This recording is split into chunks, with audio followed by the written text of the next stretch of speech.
देखो, भगवान के जो सच्चे भक्त हैं प्रतिदिन एक बार तो भोजन करते हैं और अधिकतर मौन रहते हैं, जैसे डॉक्टर मौन रहते हैं, कम बोलते हैं।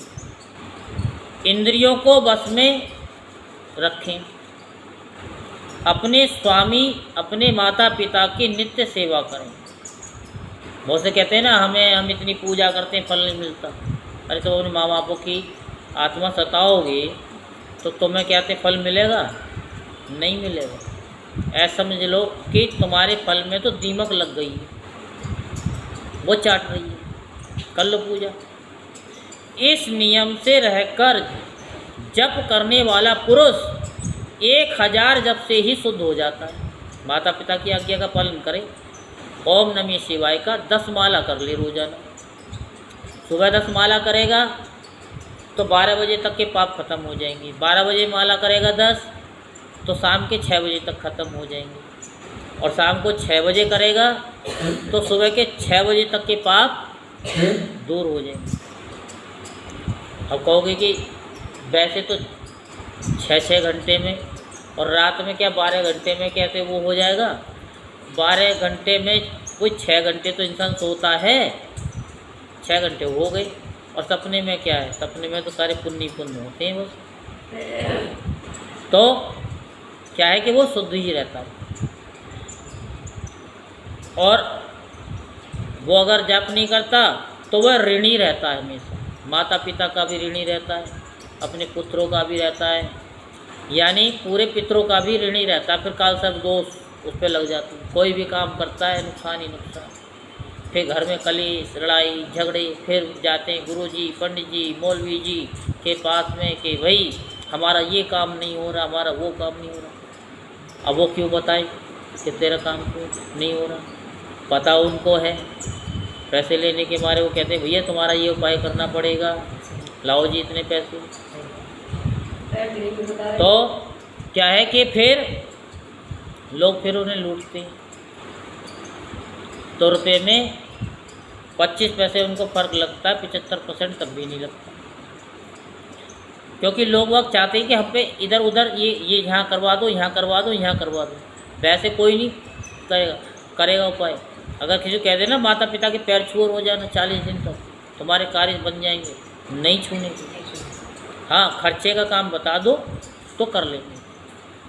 बड़े दुष्ट लोग हो रहे हैं। वैसे कोई फेसबुक पे यूट्यूब पे वीडियो आएगी ना, बहुत हंस हंस करके देखेंगे हैं, और जहाँ धार्मिक आ गई उसे पहले सरका देंगे। क्यों सब्सक्राइब करें, क्यों सुने? ये पुरानी तो है, क्या होगी?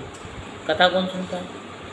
हाँ, उपाय के लिए अगर भी डाल देंगे हाँ ये उपाय है, फिर तो देखो खुद भी सुनेंगे, पड़ोसी को भी सुनाएंगे। तो ऐसे लोग हैं वो ऋणी रहते हैं। जो धार्मिक चैनल पे गंदे गंदे कमेंट भी करते हैं ना, तो वो भी क्या है कि वो कर्जे में रहते हैं। उनका कर्ज कभी ख़त्म नहीं होता। तो कब ख़त्म होता है कि माता पिता की सेवा करें और भगवान शिव का निरंतर चिंतन करते रहें। और चिंतन करते हुए पंचाक्षर मंत्र का 5 लाख जाप करें। जप काल में इस प्रकार ध्यान करें, कल्याणदाता। तो जप काल में इस प्रकार ध्यान करें, चिंतन करें, चिंता ना करें। चिंता तो चिता के समान होती है। कल्याणदाता भगवान शिव कमल के आसन पर विराजमान है। उनका मस्तक श्री गंगा जी तथा चंद्रमा की कला से सुशोभित है।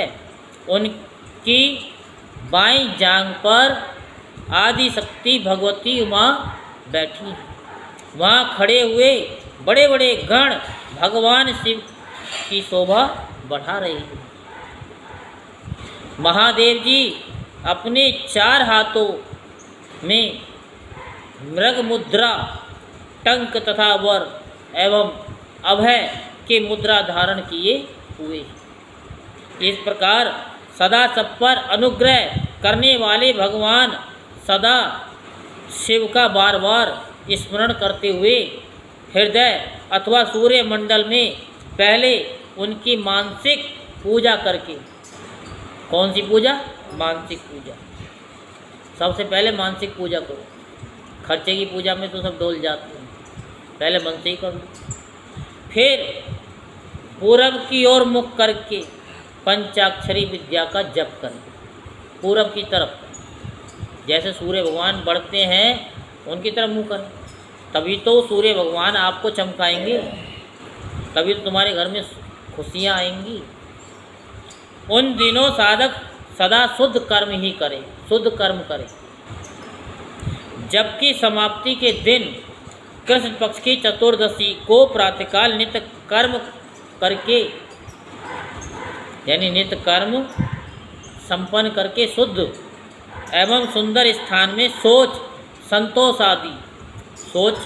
और संतोष से नियमों से युक्त होकर शुद्ध हृदय से पंचाक्षर मंत्र का 12,000 जप करें। तो ये जप करते करते, ये जप क्यों बताते हैं? करने के लिए, जिससे कि एक आदत पड़ जाती है। जब आदत पड़ जाती है तो फिर आदमी वैसे ही करता है, संतोषी हो जाएगा 10-12 दिन के लिए, तो फिर वो संतोषी हो जाएगा। क्योंकि करत करत अभ्यास के जड़मत हो सुजान, रस्सी आवत जात है सिल पर पड़त निशान। तो फिर वो क्या है कि कितना भी दुष्ट आत्मा हो ना, उसके भाव थोड़े से चेंज हो जाते हैं। बोल शंकर भगवान की हर हर महादेव, हर हर महादेव, हर हर महादेव।